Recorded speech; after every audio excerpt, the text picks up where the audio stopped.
Hi guys, ayan. Pa-check out na ako ngayon dito sa Avida Towers, Aspira. Dito sa Airbnb staycation na binook ko online. So yun guys, nag-enjoy ako dito.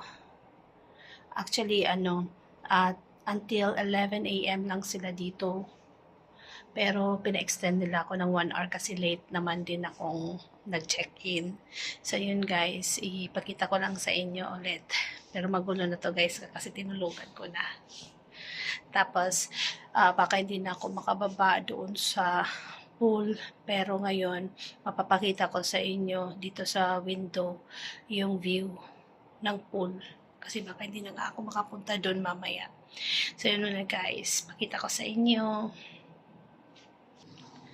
So yun guys, ayan, maliwanag na maliwanag. Masyadong mainit. So yun guys, yung pool area. Nasa first floor lang yan. So yan, hindi na ako pupunta dyan. May naliligo ngayon. Dyan. So kagabi kasi madilim, kaya hindi gaano kita yung view.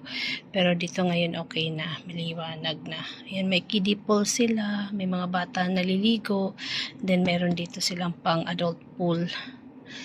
Pero hindi ko alam kung hanggang ilang feet yan.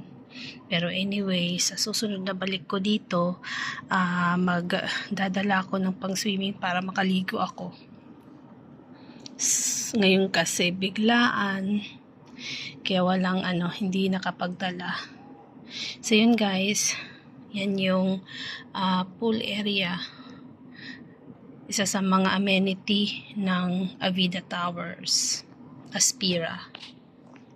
So yan guys. Now ngayon guys, ito na yung dito hindi ako natulog kaya medyo okay pa. Dito guys, ayan.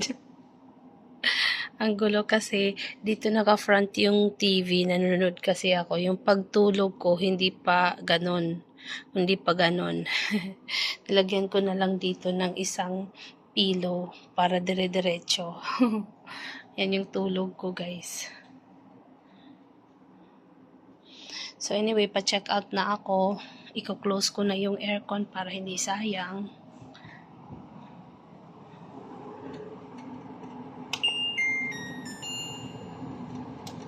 Doon akong close na yan.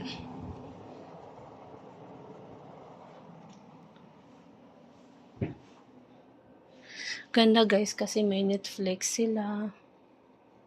Bakit CO? I don't know yung anong CO. Ulitin ko nga ulit. Ayan ata. Close na.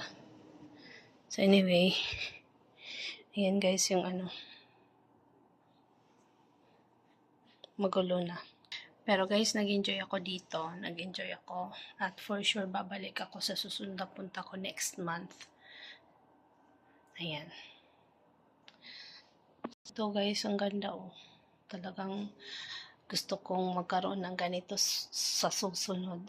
Isa sa mga pangarap ko to, yung may ganitong room na parang pinapaupahan or Airbnb para para may passive income. Sa susunod gusto ko magkaroon ng ganito. Guys.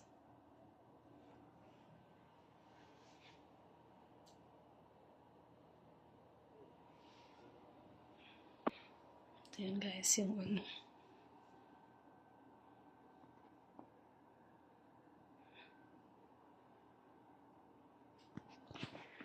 yan, ito na yung room. Yan guys, naghugas ako guys. Yung kinainan ko kanina. Kasi kagabi guys, yung binili ko sobrang dami. Kaya may sobra pa nung nilagay ko sa ref muna. Tapos, yun. Ininit ko lang kasi may microwave sila. Yan. And then, yun ang kinain ko, pinang-almusal. So, ngayon, after ko dito, since mamaya pa yung boarding time, mag-ano muna ako, pupunta sa Centrio Centrio Mall kasi malapit lang dito. So, yun muna guys. Bye-bye!